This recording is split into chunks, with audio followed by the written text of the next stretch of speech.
සාරුක් ඛාන් කියන්නේ මේ වෙනකොට ලෝකේ ඉන්න ඉහළම පෙළේ ෆිල්ම් ස්ටාර් කෙනෙක්. කොච්චර ප්‍රසිද්ධද කියනවා නම් මිනිස්සු කියන්නේ කිං ඛාන් කියලා. සාරුක් මහත්තයා මේ වෙනකොට ෆිල්ම් 80කට වඩා රඟපාලා ෆිල්ම් ෆෙයාර් සම්මාන විතර 14ක් විතර දිනාගෙන තිනවා. ගොඩක් අය කියන විදිහට සාරුක් ඛාන් කියන්නේ මුළු ලෝකෙම සාර්ථක වෙච්ච ෆිල්ම් ස්ටාර් 14කින් එක්කෙනෙක් කියලා. සාරුක් මහත්තයා සාමාන්‍ය පවුලක ඉපදිලා තනියම මෙච්චර හරියක් ඇචීව් කරේ කොහොමද? ශාරුක් ඛාන් ඉපදෙලා තින්නේ නිව් දෙල්ලි වල සාමාන්‍ය ගමක ඉතාමත්ම සාමාන්‍ය පවුලක.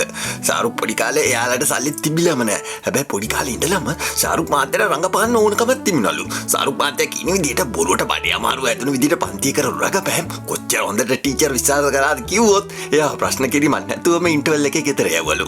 ශාරුක් මහත්තයා හැබැයි පාඩම් වැඩ මග ඇරලත් නෑ. හොඳටම ඉගෙනගෙන ඉස්කෝලේ ඉහළම සම්මාන පව අරන් තිනවා. හැබැයි අපි දන්න ශාරුක් මහත්තයාව හදන්න පොඩි කාලෙම යට අවාසනාවන්ත සිදුවීමක් වෙලා තිනවා. ඒ තමයි එයාගේ අම්මයි තාත්තයි දෙන්නම එක ළඟ අන්ත්‍රා වීම. ශාරුක් මහත්තයා කියන විදිහට දැන් පස්සේ පවුලේ බර සේරම එයාගේ පිටට අරගන්න හිතන් තිනවා. දෙමාපියන්ගේ නික්ම යාම එයාගේ අක්කට නම් විද දරා ගන්න බැරි වෙලා තිනවා. එයා අද වෙනකොටත් ඒ නිසා මානසික රෝගියෙක් බවට පත් වෙලා. මෙතන ශාරුක් මහත්තයා ඉගෙන ගන්න අපි සේවරටම වැදගත් පාඩමක් තිනවා. කොච්චර දුෂ්කර වුණත් ශාරුක් මහත්තයා එයාගේ ඉත අයිය කරන් තමන්ගේ ඩ්‍රීම් එක ෆලෝ කරලා තිනවා.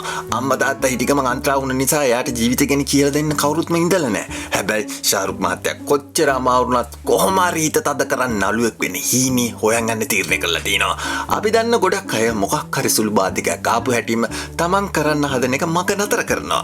හැබැයි අපේ කිං ඛාන් ඒකේ අනිත් පැත්ත. මෙහෙම නළුවෙක් වෙන්න හිතන් ශාරුක් මහත්තයා මුම්බායි වලට ඇවිත් තිනවා. ඉතින් මුම්බායි වල කවුරුත් එයා දැනන් ඉඳලා නැහැ. කොටින්ම එයාට ඉන්න කියලා හරියමත් තැනක් තිබිලත් නැහැ. හැබැයි ගේමක් දීලා කොහොම හරි එයා ලොකු පරිමාණයේ බොලිවුඩ් ෆිල්ම්ස් දෙක තුනක ලීඩ් රෝල් එකක් හොයාගෙන තිනවා.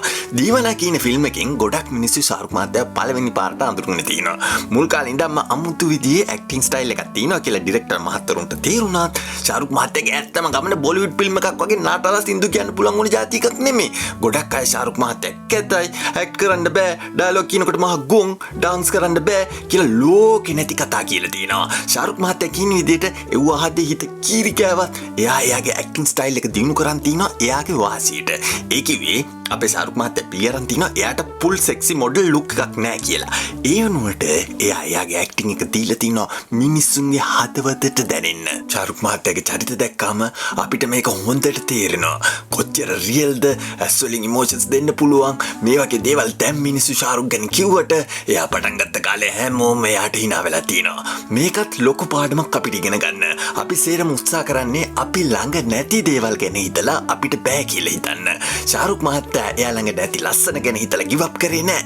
එයා ගාව තියෙන අනික් කාට නැති ස්කිල් එකට ફોකස් කරපු නිසා තමයි එයා ද කිං ඛාන් වෙලා තියෙන්නේ. ඉතින් ශාරුක් මහත්තයා වගේ අපිත් ඉගෙන ගමු මොන දේ වුණත් තමන්ගේ ගමන යන්නත් තමන්ට නැති දේවල් ගැන ફોකස් කරලා දුක් වෙන්නේ නැතුව තමන්ට තියෙන දේවල් දිනු කරන් ලෝකේ දිනන්න. කප්පියා තින්කින් අපි වෙනස් වෙමු. ලෝකේ ඉබේටම වෙනස් වෙයි. ඉතින් අපේ ශාරුක් මහත්තයා කතාව ගැන ඔයා මොකද හිතන්නේ? යට කමෙන්ට් කරන්න. යාළුවන්ට පෙන්නත් ෂෙයා කරන්න. ඒකම දැන් කප්පියා තින්කින් පොඩ්කාස්ට් එකකුත් තියෙන ඔයාට ෆ්‍රී ඩවුන්ලෝඩ් කරන්න පුළුවන්.